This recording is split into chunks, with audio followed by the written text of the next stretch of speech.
अस्सलामुअलैकुम वरहमतुल्लाहि वबरकातुहू। इत्तेहाद न्यूज़ में आप सभी का खैर मकदम है। ईद उल अजहा को लेकर हर साल हंगामा खड़ा करने की कोशिश फिरका परस्तों की जानिब से हमेशा होती आई है। बहरहाल हमने इससे पहले के वीडियोस में भी बताया था कि किस तरह बकरीद के मौके पर ही जानवरों से मोहब्बत कैसे फिरका परस्तों में जाग जाती है। लिहाजा आज ईद उल अजहा का तीसरा दिन भी मुकम्मल हो गया और कुर्बानी के तमाम उमूर को मुसलमानों ने मुकम्मल कर दिया। अल्लाह तबारक व तआला से दुआ है कि मुसलमानों की तमाम कुर्बानियों को अल्लाह रब्बुल इज्जत कबूल करे और जितने भी हुज्जाज कराम ने मुकद्दस फरीज़े को अदा किया है अल्लाह तबारक तआला इनके हज को भी कबूल फरमाए। खैर, बात आज करते हैं ईद उल अजहा किस तरह दुनिया, मुल्क, रियासत और यहाँ तक के हमारे शहर बेलगाम की मईशत को फरोग बढ़ावा देता है। यह सिर्फ मुफ्त में गोश्त खाने की ईद नहीं है, बल्कि इसका असर कहाँ कहाँ था, एक अल्लाह का फरीज़ा दुनिया में किस तरह से अपने असरात को रूनुमा करता है। आज इस मौजू पर बोलने से पहले अब तक जिन लोगों ने हमारे नए न्यूज चैनल इत्तेहाद न्यूज ऑफिशियल को सब्सक्राइब नहीं किया है, जल्दी से करें, लाइक शेयर कमेंट भी करें और इत्तेहाद न्यूज की आवाज को दूर दूर तक पहुंचाने में आप मदद फरमाएं।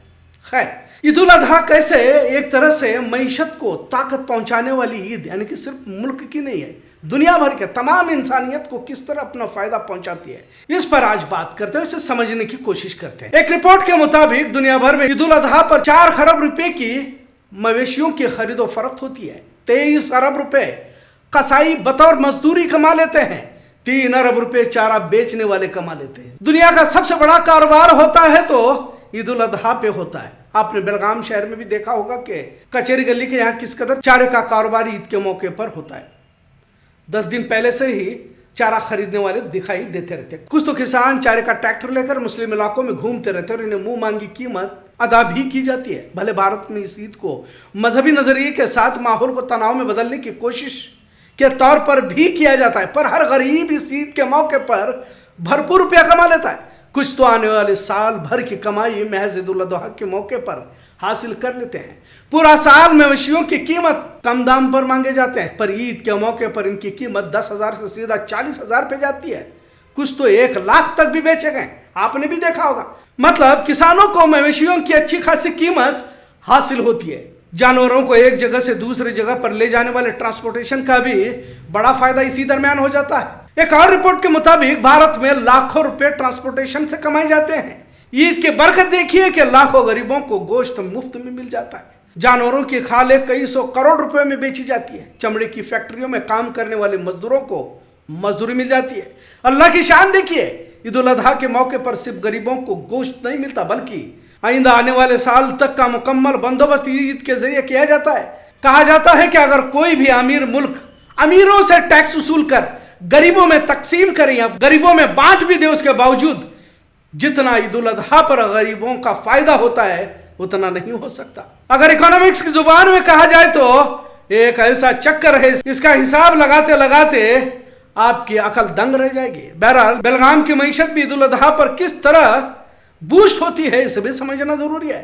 बेलगाम में खास करके तूर, बैलोंगल, निसर्गी, कुड़ची, रामदुर्ग, अथनी, निप्पानी और बेलगाम शहर भी अगर बाजारों में देखा जाए तो लाखों की उलाढाल इस वक्त होती है। मवेशियों का कारोबार कुछ हद तक कम तो नजर आता है, लेकिन लाखों रुपयों की मवेशियों की खरीदो फरोख्त इस साल भी हुई है। खास तौर से बकरों की कीमत का अगर अंदाजा लगाया जाए तो अचानक 4 गुना ईद के मौके पर बकरे की कीमत बढ़ गई। बड़े मवेशियों को, जैसे हमने पहले भी कहा कि 10,000 से 40,000 तक की कीमत बढ़ जाती है। खानों का कारोबार भी बढ़ता है। बेलगाम जिले में जानवरों के लिए खाद का दाम भी बढ़ जाता है। ट्रांसपोर्टेशन हो, फिर कसाईयों का कमेला 5,000 से 10,000 तक पहुंचता है। भारत में कुल 500 करोड़ का कारोबार ईद के मौके पर बताया जाता है, लेकिन यह उससे भी बढ़कर कई हजार करोड़ का है। सिर्फ बकरियों का ही अंदाजा लिया जाए तो लखनऊ में 400 करोड़ रुपए का कारोबार इस साल दर्ज किया गया है। जानवरों के खाले कोलकाता, कानपुर, दिल्ली, सीतापुर, यूपी भेज दिया जाता है, जिसकी कीमत भी करोड़ों में होती है। क्या सिर्फ इसका फायदा मुसलमानों को ही होता है? ऐसा नहीं है। तमाम इंसानियत को अगर फायदा करने वाली कोई ईद आए तो वो ईद उल अजहा है। इन तफसीलात को पेश करने की वजह यह है कि ईद उल अजहा सिर्फ मुफ्त गोश्त तकसीम करने की ईद नहीं है, बल्कि दुनिया की मईशत में ईद उल अजहा का बड़ा किरदार रहा है।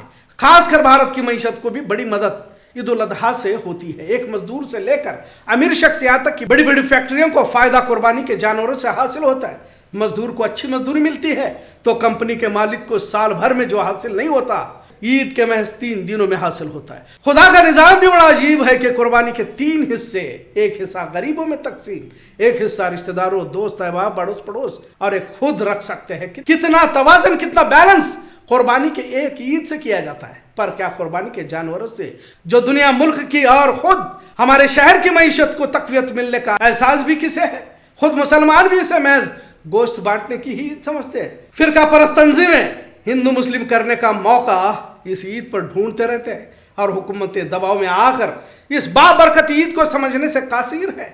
यकीनन ईद उल अजहा खुदा का वो पैगाम है, कुर्बानी के साथ लाखों लोगों के लिए आइंदा साल भर का इंतजाम कर देता है। ईद उल अजहा के और भी कई फायदे हैं जिस पर बोलना अब मुनासिब नहीं समझता, लेकिन उन लोगों के लिए जो बेवजह हंगामा खड़ा कर देते हैं, जबकि जानवर बेचने वाले से लेकर चारा बेचने वाले और यहाँ तक ट्रांसपोर्टेशन वगैरह, इसमें मुसलमानों का बहुत कम किरदार होता है। अक्सर बेशतर तो हिंदू भाई ही रहते हैं, लेकिन पूरे मुल्क या यूं कहिए कि दुनिया भर में इंसानियत का फायदा सिर्फ खुदा के एक हुक्म को पूरा करने से किस तरह होता है, बस इसी का एक जायजा कह सकते हैं। भारत में 20 करोड़ मुसलमान रहते हैं। बड़े जानवरों में हिस्सा या बकरे की कुर्बानी का हिसाब भी लगा दिया जाए तो 25,000 करोड़ का सिर्फ कुर्बानी की कीमत होती है। दिगर अखराजात का हिसाब अलग से लगा लिया जाए तो हजारों करोड़ के हिसाब में आ जाता है। याद रखो, खुदा का हर हुक्म इंसानियत के हक में फायदेमंद है, जिसे समझने की जरूरत है। यही पैगाम आज के इस मौजू से। आज का मौजू कैसा लगा इस पर जरूर कमेंट करें।